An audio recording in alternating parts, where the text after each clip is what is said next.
Hey guys, it's Chef Manny here at Sweet Basil, giving you guys a rundown on basic knife skills today and how to properly handle your knives. Today I'm going to run down on how to properly cut chives, properly chiffonade some basil, and nice little brunoise and some shallots. So let's start off by making sure our knives are properly sharpened. Always want to make sure you're directly sharpening away, just in case you don't nick yourself or anything around you. Let's start off with a basic tutorial on how to hold your knife, and then we will roll into chiffonading some basil.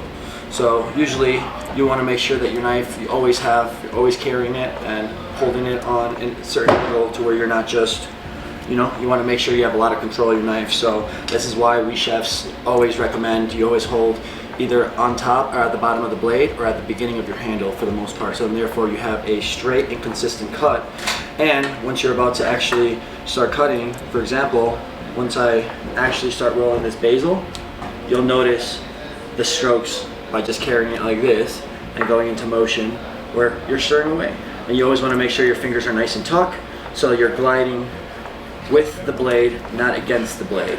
And therefore, clean cut, no one gets hurt, and you have really finesse chiffonade for the most part. So that's always a good start. And that being said, we can roll over to chives, which I sometimes like to put them in a nice little bundle, so you have a consistent, pretty much a consistent cut all the way around. Technically it's not a mince, it's more of a small dice if you want to consider that for the most part, but you want to do the same motion where you're tucking your fingers and you're rocking. The second you start rocking, you get more of a consistent, and you're not bruising the actual chives.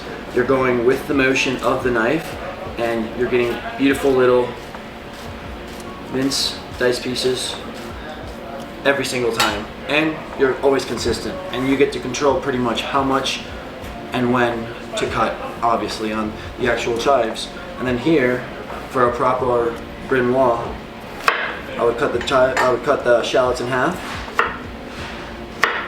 Get rid of the actual ends. Fingers are nice and tucked.